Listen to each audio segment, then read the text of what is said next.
Morning students. हम लोग infinite square wave potential को पढ़ रहे थे। एक विमीय अनंत विभव कूप में कण। ठीक है, इस टॉपिक के अंदर हम लोगों ने दो एजम्पशन लिए थे। एक तो हमारा क्या था कि a इक्वल टू 0 हो और कोस के एक्स इक्वल टू क्या हो, 0 हो। ठीक है, यहाँ पर हम लोग जो हमारा एक विमीय अनंत विभव कूप के अंदर कण था, यानी जो हमारा पार्टिकल है, इसका मोशन क्या है, इस रीजन के अंदर बाउंड है। ठीक है, इसको हम लोग पढ़ रहे थे। इसके लिए हमने श्रोडिंगर समीकरण को सोल्व किया था। श्रोडिंगर समीकरण को हम लोग इस रीजन के अंदर -a से +a के अंदर लिखेंगे। ठीक है, और उसके लिए सॉल्यूशन निकाला था, यानी हमने साई एक्स का मान ज्ञात किया था। ठीक है, तो साई एक्स का जो मान आया था उसके लिए हमारे पास में दो कंडीशंस थी। एक तो क्या था, a sin के एक्स इक्वल टू 0, दूसरा अपना था b cos के एक्स इक्वल टू 0। ठीक है, तो यहां पर अपने पास में a sin के एक्स इक्वल टू 0 और b cos के एक्स इक्वल टू 0। तो इसमें से a और b दोनों एक साथ 0 नहीं हो सकते थे। ठीक है, तो a और b दोनों एक साथ 0 नहीं होंगे। इसके लिए हमने क्या किया था, एक बार a को 0 और एक बार b को 0 किया था। ठीक है, तो जब हमने a इक्वल टू 0 लिया तो हमारे पास में क्या आ गया था, cos के एक्स इक्वल टू 0। और इसके लिए हमने साई का मान निकाल लिया था। साई एक्स इक्वल टू आ गया था √1/a cos n pi x upon 2a।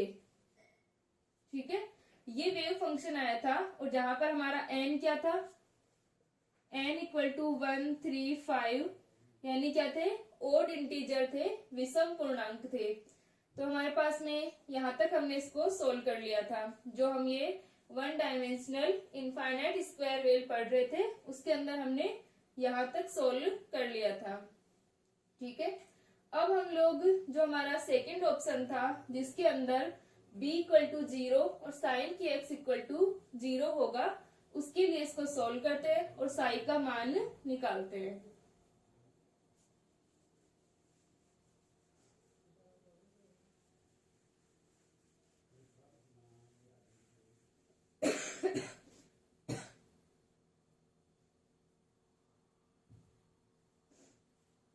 तो यहां से हम लोग अब इसके अंदर जो हमारा सेकंड ऑप्शन है कि b इक्वल टू 0 और साइन के x इक्वल टू 0, इसको हम लोग सोल्व कर रहे हैं। तो यहां से अपने पास आ जाएगा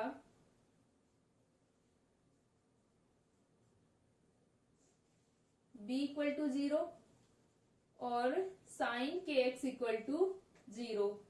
साइन के x इक्वल टू 0, साइन कब 0 होता है, साइन थीटा के अंदर साइन कब 0 होगा, जब थीटा इक्वल टू क्या होगा, n पाई होगा।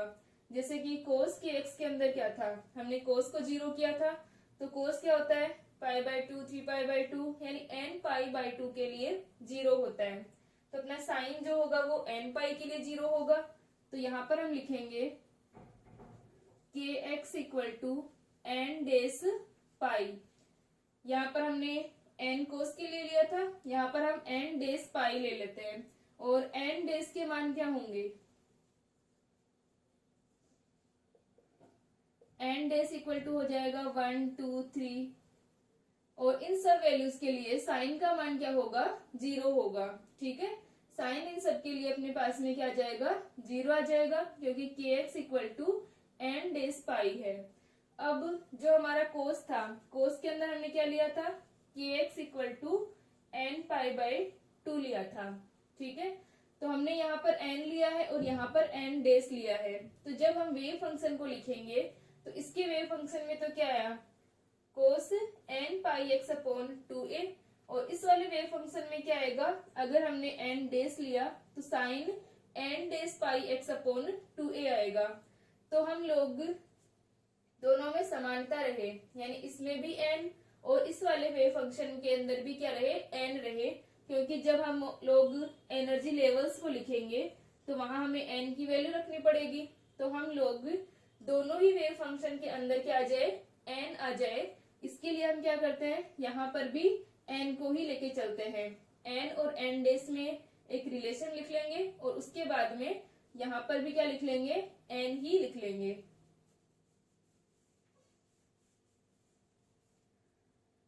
तो इसको हम लोग लिख सकते हैं के x equal to n pi by two, जहां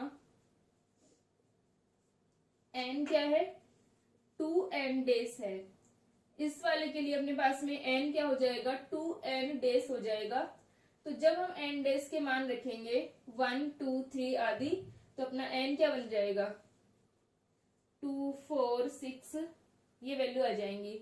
यानी जिस प्रकार कोस वाले वेव फंक्शन के अंदर हमारा जो n था वो क्या था, ओड इंटीजर था, 1 3 5 आदि था। तो साइन के अंदर क्या होगा, वो ये इवन इंटीजर आ जाएंगे, 2 4 6 आदि आ जाएंगे। तो यहां से अपना ये वाली वैल्यू भी क्या बन गई, n पाई बाय 2 बन गई, और यहाँ पर n के मान 2 4 6 आदि हैं। तो k इक्वल्स टू आ गया, ठीक है, अपने पास में kx इक्वल्स टू n पाई आ गया, और ये अपने ka था, ठीक है। x इक्वल टू a की जो बाउंड्रीज थी उन पे हमने लगाया था, तो ये अपना बन गया ka। तो k इक्वल टू आ गया n पाई अपॉन 2a, ठीक है। तो k इक्वल टू बन गया n पाई अपॉन 2a। अब हमारा वेव फंक्शन क्या रहेगा, साई x इक्वल टू, एक b को हमने क्या किया है, 0 किया है, तो साई x बन गया a साइन kx, ठीक है। साई x क्या था अपना, साई x इक्वल टू था a साइन kx प्लस का b cos kx, यही था। तो इसके अंदर हमने b को 0 किया है, तो साइन ये साई x हमारा इतना बच जाएगा, ठीक है। तो ये वैल्यू आ गई अपने पास में psi x equal to a sine के एक्स। तो साई x ये आ गया। अब हम इसके अंदर जो हमारा नॉर्मलाइजेशन कांस्टेंट होगा, a का जो मान होगा उसको निकालेंगे। तो ये हमारी लिमिट रख देंगे, a के लिए, a के मान के लिए इंटीग्रेशन माइनस a से a psi star psi equal to 1, ठीक है। Psi star psi equal to क्या रहेगा, 1 रहेगा। इसको हम लोग सोल्व करते हैं। साई अपना क्या है, ए साइन के एक्स, और साई स्टार भी क्या रहेगा, ए साइन के एक्स रहेगा, क्योंकि ये एक रियल वेव फंक्शन है, ठीक है। यहां तक लिख ले इसको।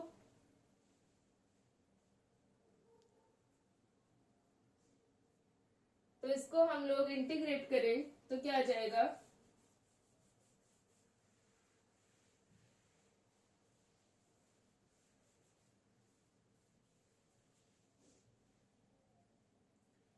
तो ये बन जाएगा साई स्टार साई, तो इंटीग्रेशन ए स्क्वायर साइन स्क्वायर के एक्स डी एक्स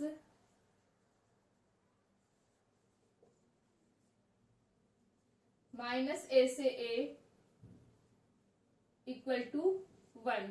अब वापस यहां से साइन स्क्वायर के एक्स को क्या लिख सकते हैं, 1 minus cos 2 theta divided by 2, ठीक है।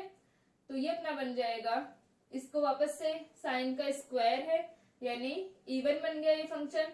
तो इसके अंदर हम क्या कर सकते हैं, माइनस ए से ए रेंज को 2 इंटू में लिख सकते हैं।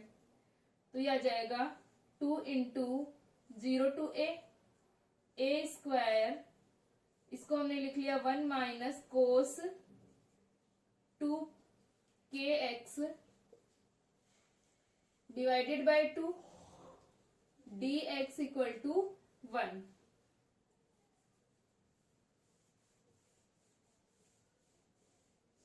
तो यहां से अपने पास आ जाएगा 2 इंटू ए स्क्वायर और इसको इंटीग्रेट किया तो 1 का तो क्या हो जाएगा, x हो जाएगा 0 से a, ठीक है। और ये जो 1/2 था इसको भी बाहर ले लेंगे और cos 2kx का करेंगे तो क्या बन जाएगा, sin 2kx divided by 2k।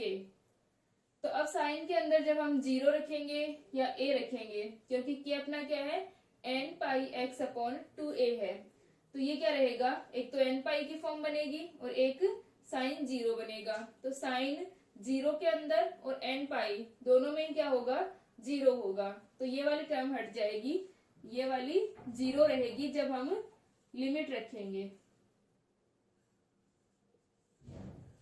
ठीक है। तो लिमिट रखने पर ये 0 हो गई, तो अपने पास में मान आ गया a square into a equal to 1। तो a स्क्वायर आ गया 1 अपॉन a और a इक्वल टू आ गया √1 अपॉन a, ठीक है। तो यहां तक अपने पास में a का मान आ गया। अब हमारा जो नॉर्मलाइज्ड वेव फंक्शन होगा, प्रसामान्यकृत तरंग फलन, उसको लिख लेंगे।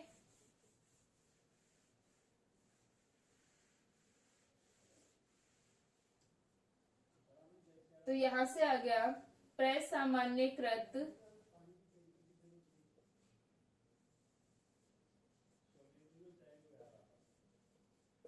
तरंग फलन, ठीक है। प्रसामान्यकृत तरंग फलन साई x इक्वल टू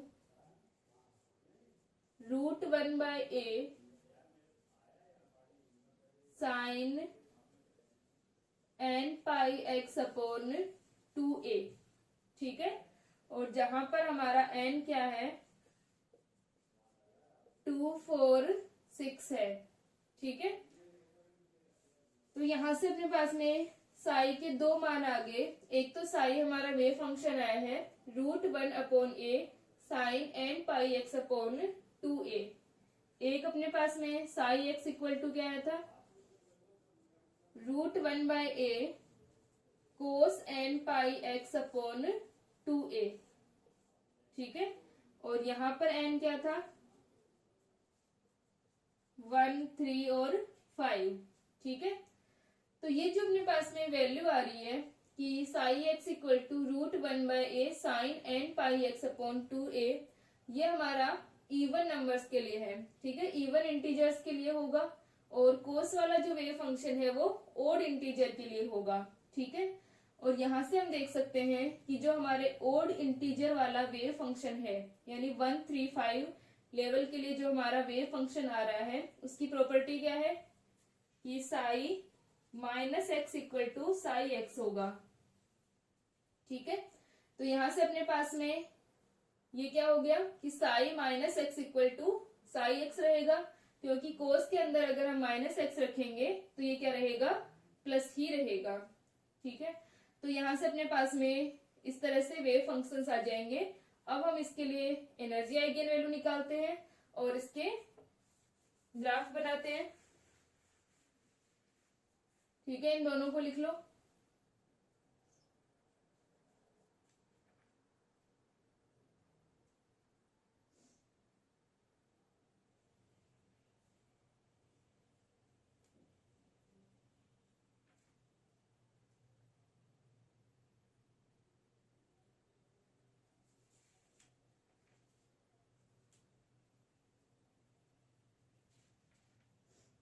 ठीक है, यहां तक हो गया अपना। अब हम लोग एनर्जी आइगन वैल्यूज को निकालते हैं और इसके लिए अपने पास में psi -x equal to psi x आया है, यानी n इक्वल टू 1 3 5 के लिए ये क्या है, समफलन है, ठीक है। ये x का समफलन होगा और इसके अंदर क्या होगा, साई -x माइनस का साई x बन जाएगा, तो ये x का क्या है, विषम फलन है,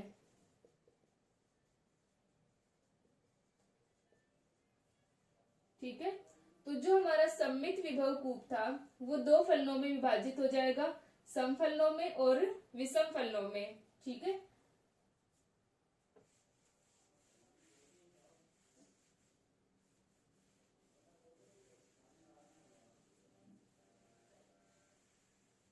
अब हम निकालते हैं ऊर्जा आइगन मान।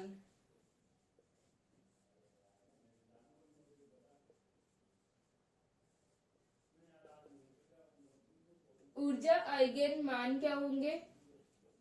ई एन इक्वल्स टू के इक्वल्स टू क्या था? एन पाई अपॉन 2a, ये था के इक्वल टू। और के किसको माना था?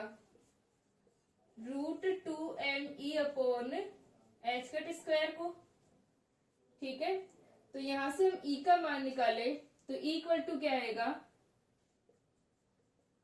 के square H cut square divided by कितना हो जाएगा? 2m। ठीक है, तो के स्क्वायर क्या हो जाएगा? E equal to N square pi square H cut square upon, ठीक है, और 4, ये 4a स्क्वायर होगा और इंटू 2 है तो 8ma स्क्वायर। ये अपने पास में किसकी वैल्यू आ गई? ई की वैल्यू आ गई, ई एन की वैल्यू आ गई। ठीक है, तो यहां से ई एन ये हमारा क्या है? ऊर्जा आइगन मान है। तो ये जो वैल्यू जा रही है इसके अंदर अगर हम एन के मान रखें, एन इक्वल टू 1 रखें, तो एन इक्वल टू 1 रखा तो E1 इक्वल्स टू क्या बन गया? पाई square H cut square upon 8ma square बन गया। ठीक है, n इक्वल टू 2 रखें, n इक्वल टू 2 रखने पर E2 इक्वल टू क्या बन गया? पाई स्क्वायर एच कट स्क्वायर,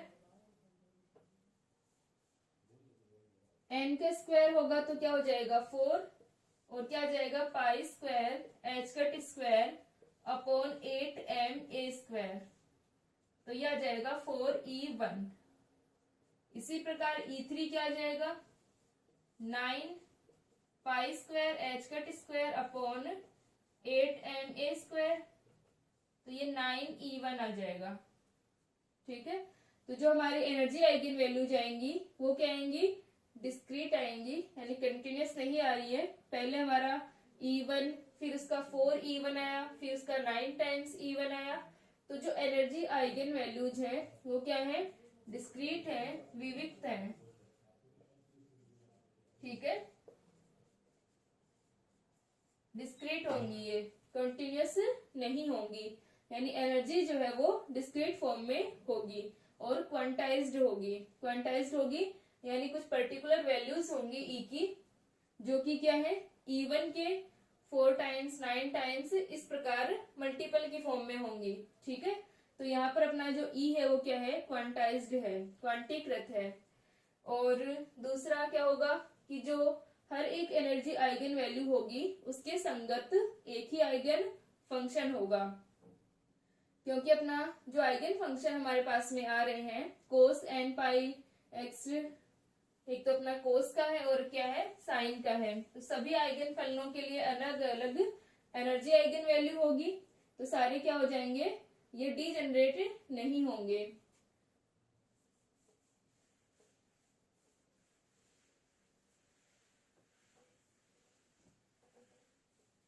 ठीक है, तो एनर्जी जो होगी वो सतत ना होकर के डिस्क्रीट होगी। और एनर्जी आइगन मान आ गया E N equal to N square H cut square pi square upon 8ma square.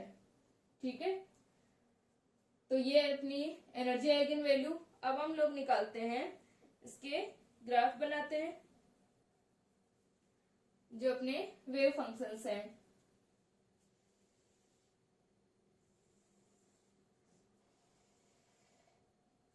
ये अपना x इक्वल टू क्या हो जाएगा? -a, ये हो जाएगा x इक्वल टू 0, ये अपना आ गया x इक्वल टू प्लस का a। ठीक है, तो x equal to -a, x equal to 0 और x equal to plus a। फिर हम रख रहे हैं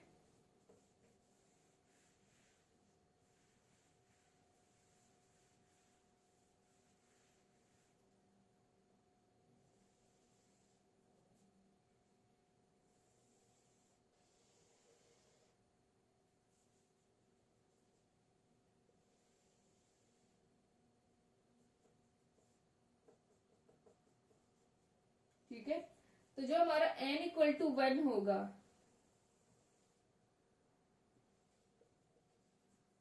n इक्वल टू 1 के लिए एनर्जी क्या होगी, E1 होगी। ठीक है, n इक्वल टू 1 के लिए अपने पास में एनर्जी जो है वो आ जाएगी E1, n square pi square H cut square upon 8na²। ठीक है, तो E1 आ गई पाई square H cut square upon 8ma²। ठीक है,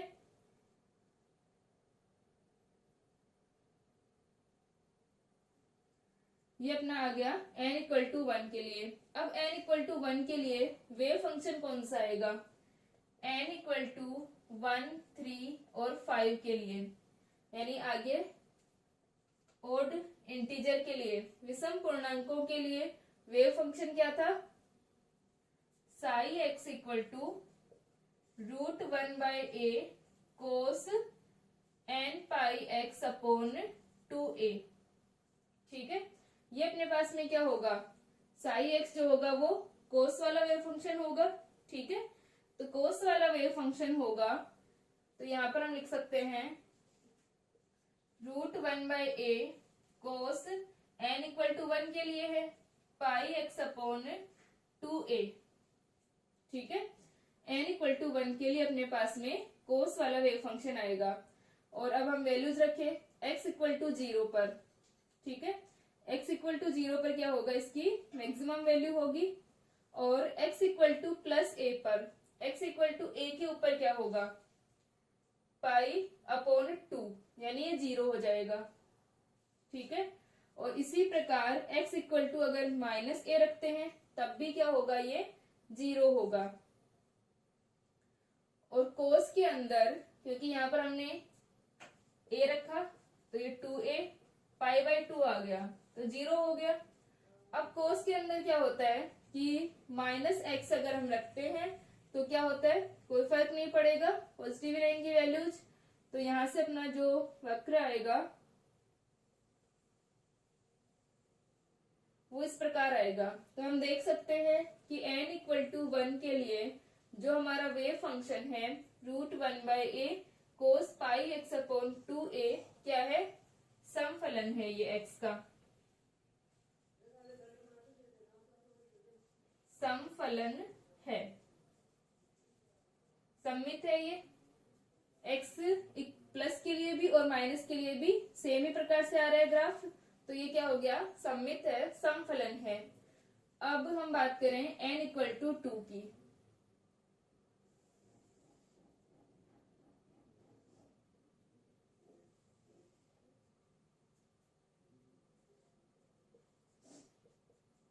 E इक्वल्स टू क्या होगी, E2 का मान हो जाएगा 4E1, ये 4 टाइम्स होगी E1 की।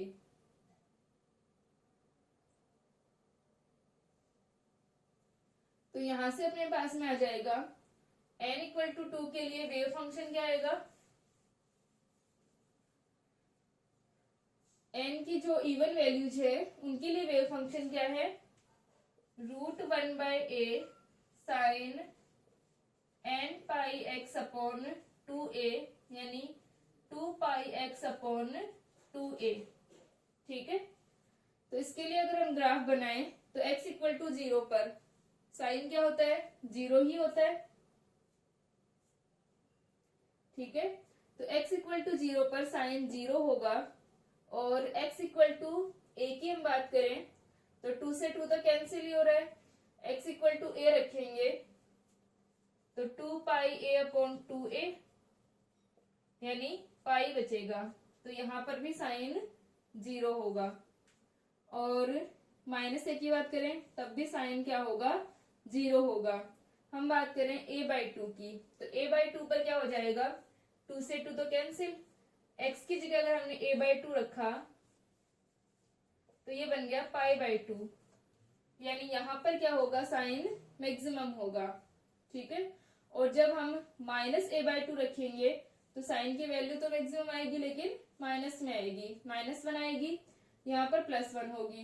तो साइन का जो ग्राफ आएगा अपना कुछ इस तरह से आएगा।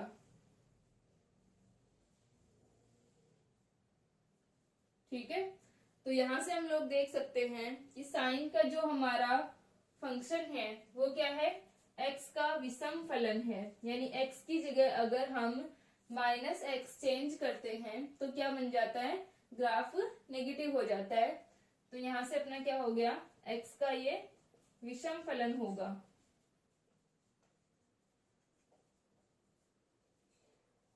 ठीक है, तो ये अपने n equal to 1, n equal to 2 के लिए।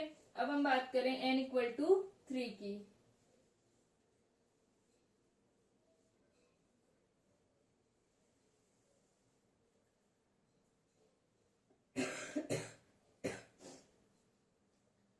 तो n इक्वल टू 3 के लिए E3 इक्वल्स टू कितना आएगा, 9E1।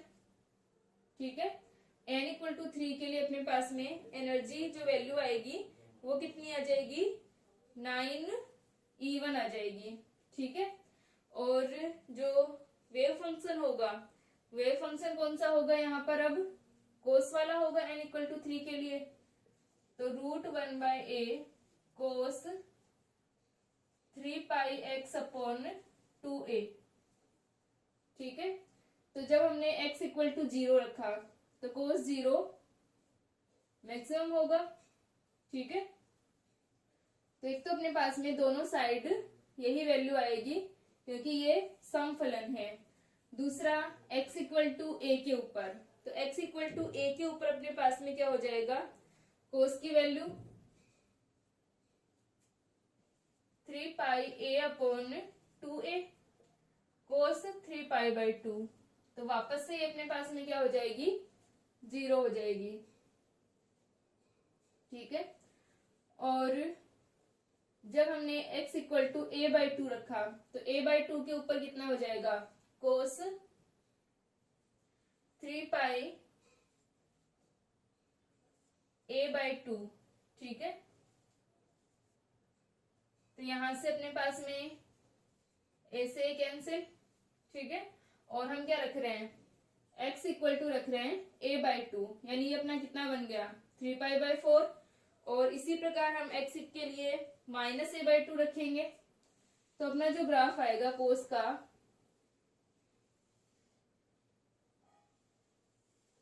इस प्रकार आ जाएगा। ठीक है, जब अपने पास में क्या है,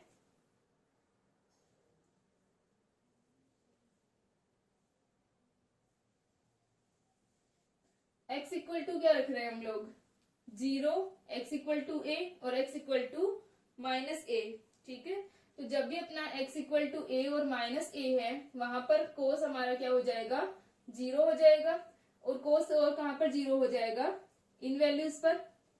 ठीक है, तो इन सब के लिए अपने पास में कोस की वैल्यू क्या आएगी, 0 आएगी। x इक्वल टू 0, a/2, इसके बीच में और भी कोई वैल्यू हम चेक कर सकते हैं। ठीक है, तो ये जो हमारा ग्राफ होगा फिर से क्या होगा, सम फलन है। ठीक है, ये क्या रहेगा, सम फलन रहेगा, क्योंकि x इक्वल टू 0 के बाद में और x इक्वल टू 0 से पहले ग्राफ क्या आ रहा है, सेम आ रहा है, तो ये सम फलन है। यानी कोस वाले जो हमारे आएंगे वो सम फलन होंगे, क्योंकि कोस क्या होता है, सम फलन होता है, सम्मित होता है ये। और साइन वाले क्या होंगे, विषम फलन होंगे। तो इसी प्रकार हम लोग आगे बना सकते हैं n इक्वल टू 4 के लिए, 5 के लिए। ठीक है, इसको यहां तक बना लें।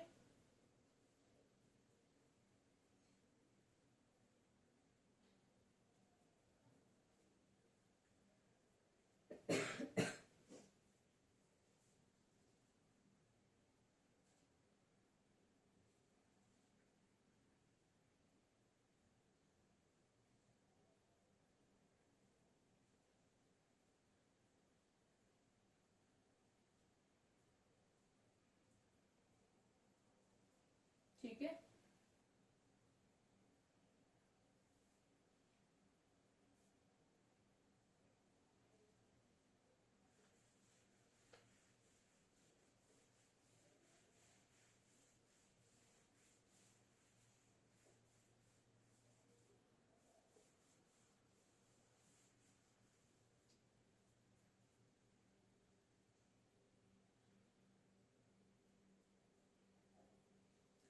ठीक है, तो अब हम लिख सकते हैं कि एक विमीय अनंत विभव कूप, एक विमीय अनंत विभव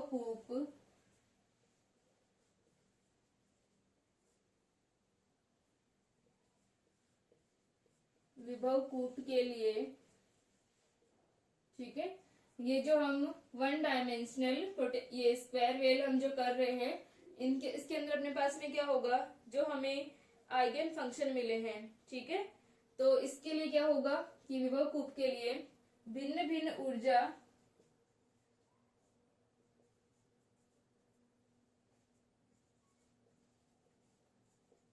आइगन मानों के संगत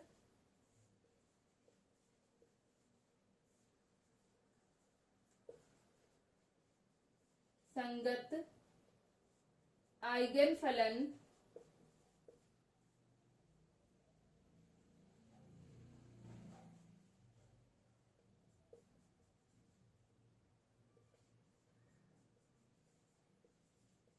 के संगत आइगन फलन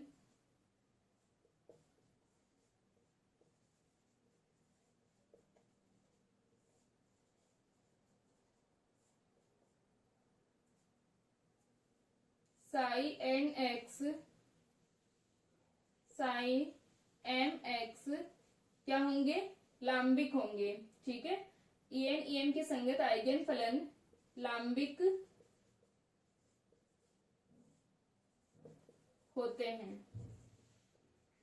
ठीक है। क्या होते हैं, ऑर्थोगोनल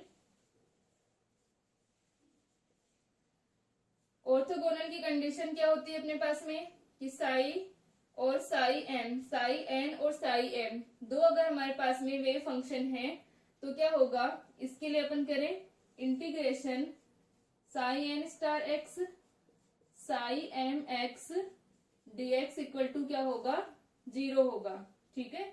जहां पर क्या होगा, n not equal to m है, ठीक है। इस कंडीशन के अंदर अपने पास में क्या आ जाएगा, psi N star psi X dx equal to 0, और इसके जो हमारी लिमिट है वो क्या है, -a से +a है। तो ये क्या होंगे, दोनों वेव फंक्शन क्या रहेंगे, ऑर्थोगोनल होंगे। Psi N star X psi M X dx equal to क्या होगा, 0 होगा। जब हमारे n और m इक्वल होते हैं तो यहाँ पर वैल्यू क्या आती है, 1 आती है, और वो हमारी किसकी कंडीशन होती है, नॉर्मलाइजेशन कंडीशन होती है। तो यहाँ से अपन लोग जो हमारे साई और साई वेव फंक्शन है वो क्या है, दोनों psi N X equal to √1/a sine n pi cos n pi x upon 2a, ये n इक्वल टू 135 इनके लिए है, और साइन mx इक्वल्स टू या साइन nx रखें हम √1/a cos sine n pi x upon 2a, n equal to क्या है, 2 4 6 है, ठीक है। तो ये अपने पास में जो वेव फंक्शंस हैं वो क्या होंगे, अगर हम अलग अलग ऊर्जा आइगन मानों के संगत आइगन फलन देखें, जैसे मान लो E1 और E2 के संगत है, तो E1 के लिए अपना कौन सा आएगा, कोस का वेव फंक्शन आएगा, E2 के संगत कौन सा आएगा, साइन वाला आएगा। तो ये क्या होंगे, परस्पर लांबिक होंगे, ऑर्थोगोनल होंगे। तो इसके लिए अगर हम चेक करें, n नॉट इक्वल टू क्या रहेगा, m रहेगा।